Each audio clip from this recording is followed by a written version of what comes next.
So stuff like this is interesting to me. This is called the Ju Sha building, I believe.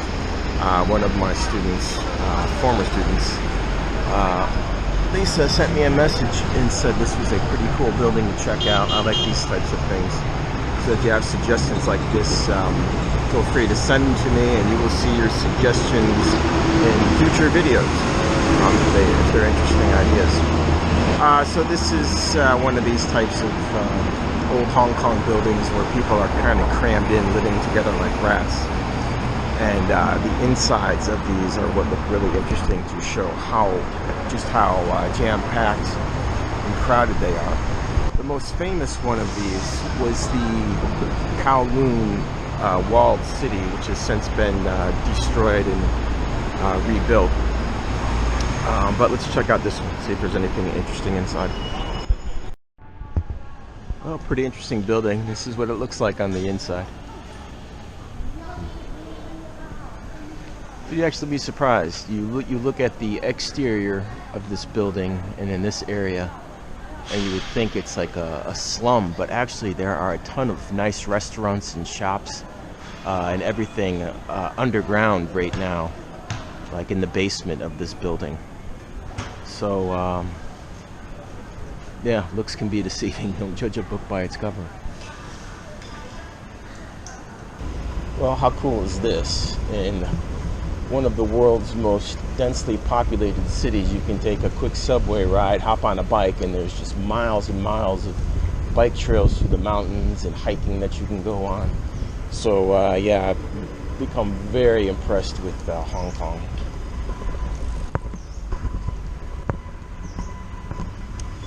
Not only is it great for shopping and food, but doing outdoor activities. The weather's great. The air is clean. Very impressed with Hong Kong.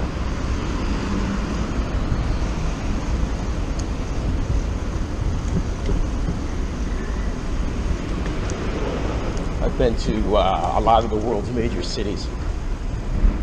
All the ones in America: Los Angeles, New York, Chicago, Atlanta. Ones in Asia: Tokyo, Seoul, Shanghai, Beijing, Bangkok. Plenty of other places in China, and I gotta say, I think this is gonna be my favorite city. This will end up as my favorite city. First, let's talk about the shopping. This is why I think many of the ladies out there love this city.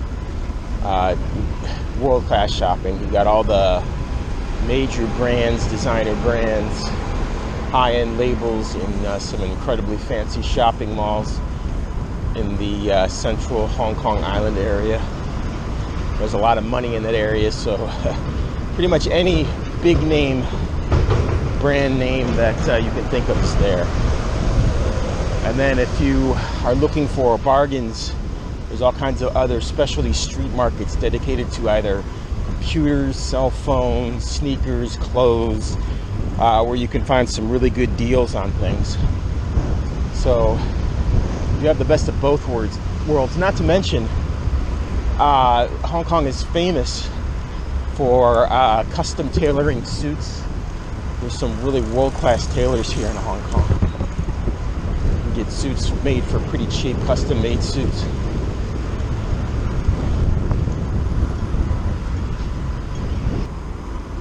So many bike trails here, it gets a little confusing, but that's an awesome problem to have. In fact, they have trails set up just for biking and running. It's a very cool thing in a big city like this. And as I'm riding my bike along the rivers and waterways here, I noticed that the water's quite clean.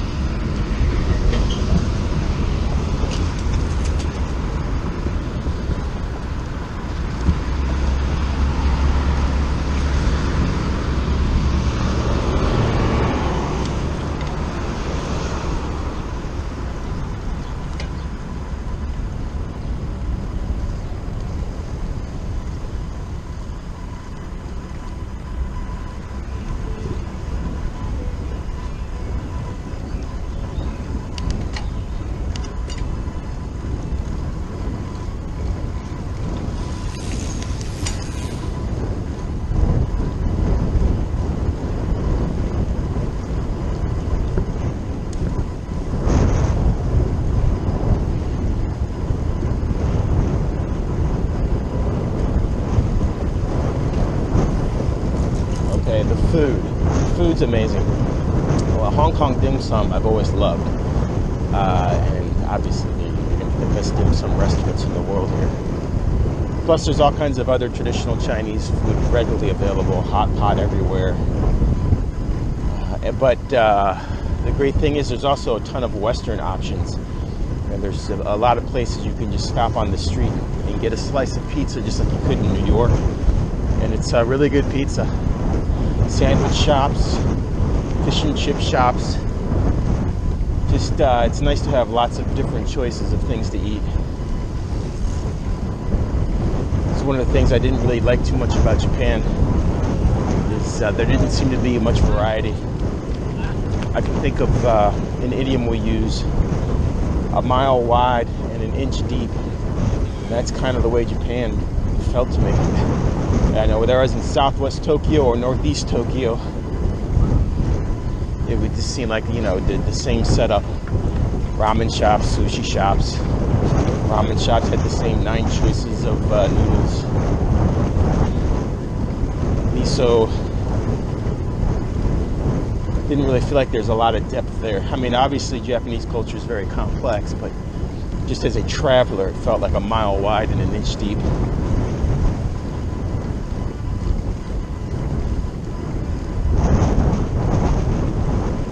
Also, people here seem to be really enjoying life here a lot more. You know, doing things like, you know, everybody's out biking and hiking, and just out on the streets at night. People are drinking and laughing together, just having a good time. Whereas in Japan, I just saw a lot of black suits and cold faces. Mainland China can be a little bit like that too. So this is quite refreshing.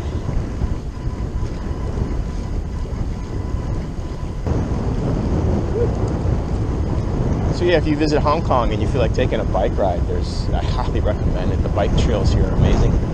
You can go to, I think it's Fua Tai Station, exit B. Go out the exit and walk for a few minutes and you'll see a giant bike store. Well, it's actually called a YY bike store. They have giant bicycles in there that you can rent.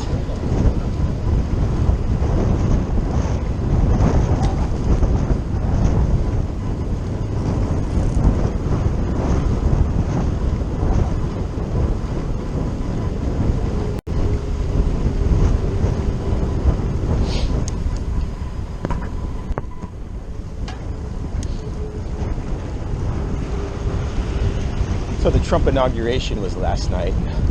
I've kind of avoided talking about politics on these videos I do because I really don't enjoy talking politics much, and to be honest, I didn't like either of those candidates, Hillary or Trump. I thought they were both bad choices.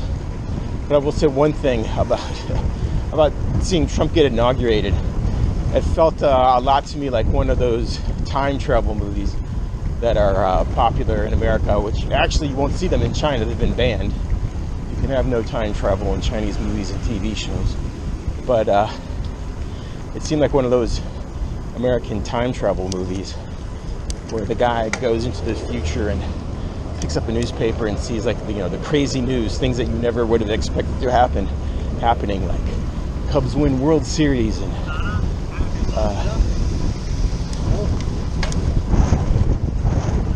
Trump inaugurated as president. It doesn't seem real at all.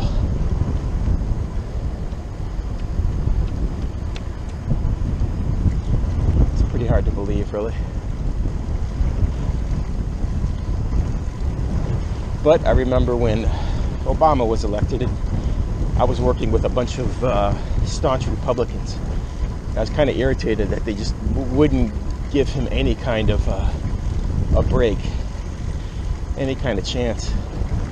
And so I'm trying not to be that way, even though I see many liberals and Democrats are being the same way, just completely against anything that the guy says or does, which, no, that's just, how productive is that going to be? I'm not real happy with it either, but, you know, let's see what happens.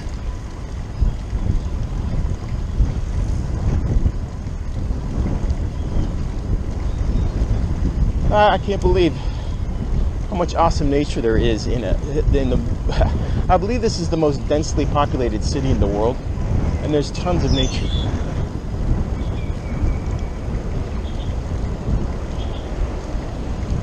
The guy at the bike shop was asking me, are you going to come back? First I thought, what does he mean? I'm coming back to the bike shop to return the bike. Well, of course I am. So I asked him, you mean to Hong Kong? Yeah, are you going to come back to Hong Kong? I said, hell yeah. This might be my favorite city in the world now. I think it is. You take everything together.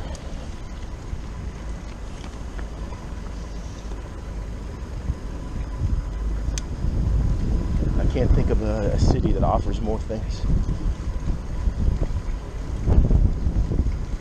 It's just a fun place. Sometimes when I visit a city for a few days, I'm ready to go.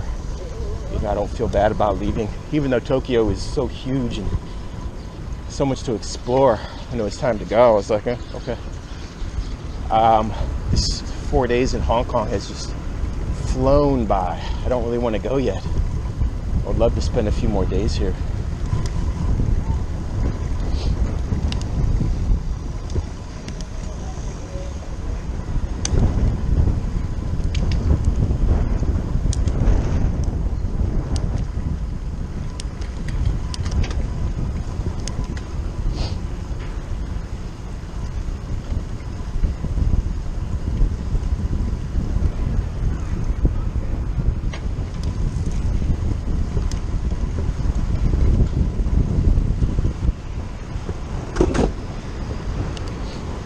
Yeah, this is a place I'm definitely coming back to. I can see this being a popular short weekend getaway for me. This is another one of the things that's kind of driving me crazy about where I live is, you know, it'd be nice to just hop on a 2-hour flight to come here for the weekend, but damn if you don't have to take a 2-hour bus to get to an airport.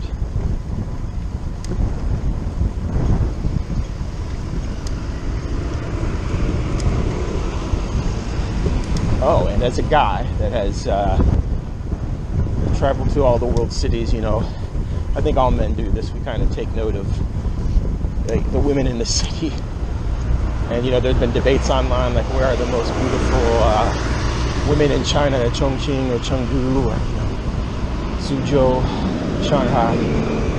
And to be honest, all the places I've gone to, Tokyo, Seoul, Chongqing, Chengdu, Beijing, I've Shanghai. I felt like you know, they're all about the same. Until I got here. For some reason, I had an impression that Cantonese women were not beautiful. Boy, was I wrong. Women in Hong Kong are drop dead gorgeous. So many beautiful women here, and there's just so many women. Kind of feels like women have taken over the world here. There's a lot of women here. There's a lot of beautiful women here. And not just the Chinese women. There's a lot of European women here. There's a lot of other Southeast Asians. A lot of Thais, a lot of Filipinos. So yeah, there's just beautiful women everywhere.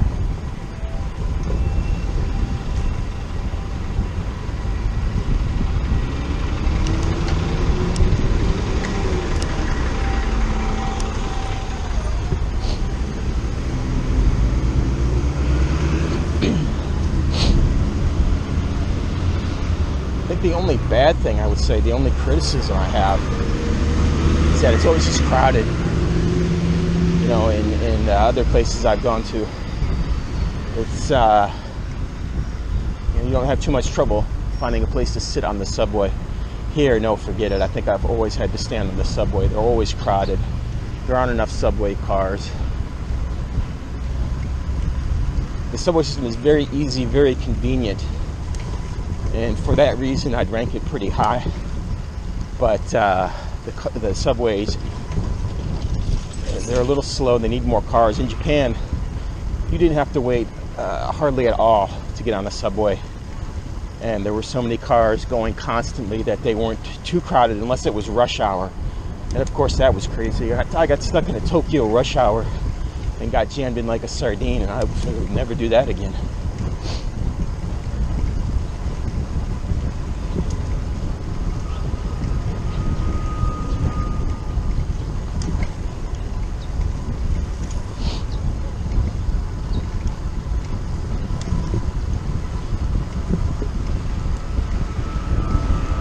So I should have rented a fat bike. These are comfortable. I'm on a road bike. It's fast, but it's not as comfortable.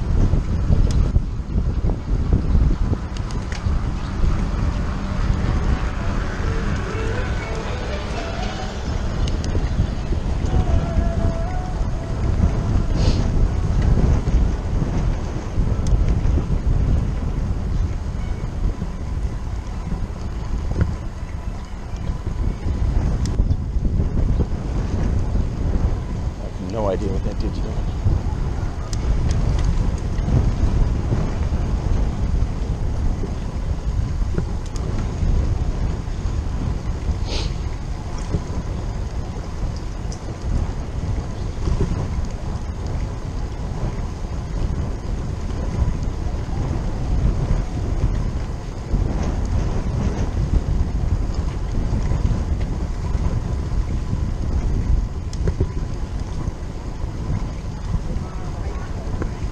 Hong Kong was one of those cities I always heard about, but I didn't really think too much of it.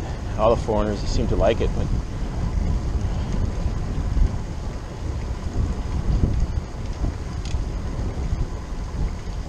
but the more I planned for this trip, the more I thought, oh my God, this is going to be a place I'm really going to enjoy. I'm going to be able to go hiking, go to the beach. You can go ride bikes on trails, eat in world-class restaurants, eat Western and Asian food. So I had pretty high expectations, and they've been met.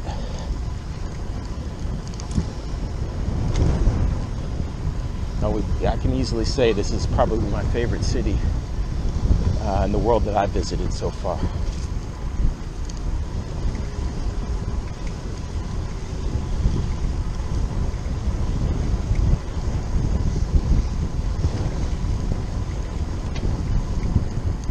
So I got a couple of recommendations on WeChat from people, places to go. I'll try to fit them in and get camera footage of it. Some pretty funky buildings here.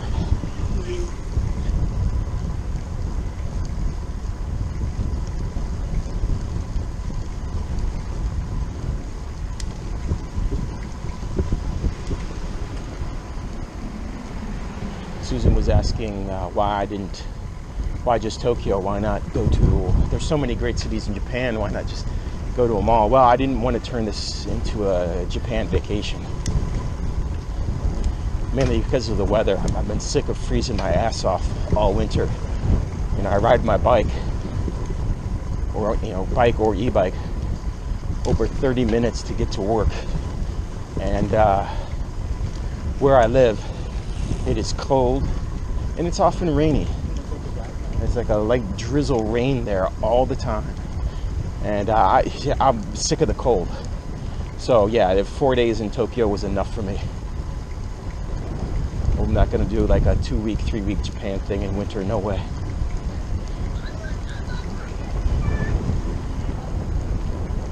Weather here is just perfect.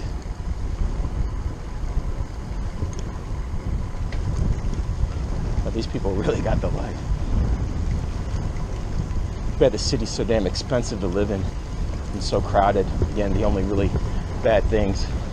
Also, I would say it's kind of dirty and run down. Buildings are old. It's nowhere near as clean as Tokyo was. So that would be another criticism I have. But in the overall scheme of things, minor issues.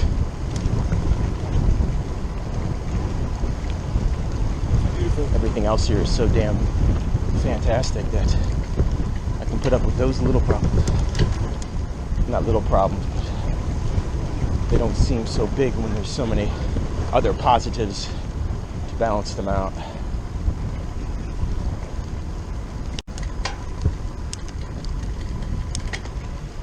So yeah, I appreciate comments, suggestions, questions. It makes it more interesting.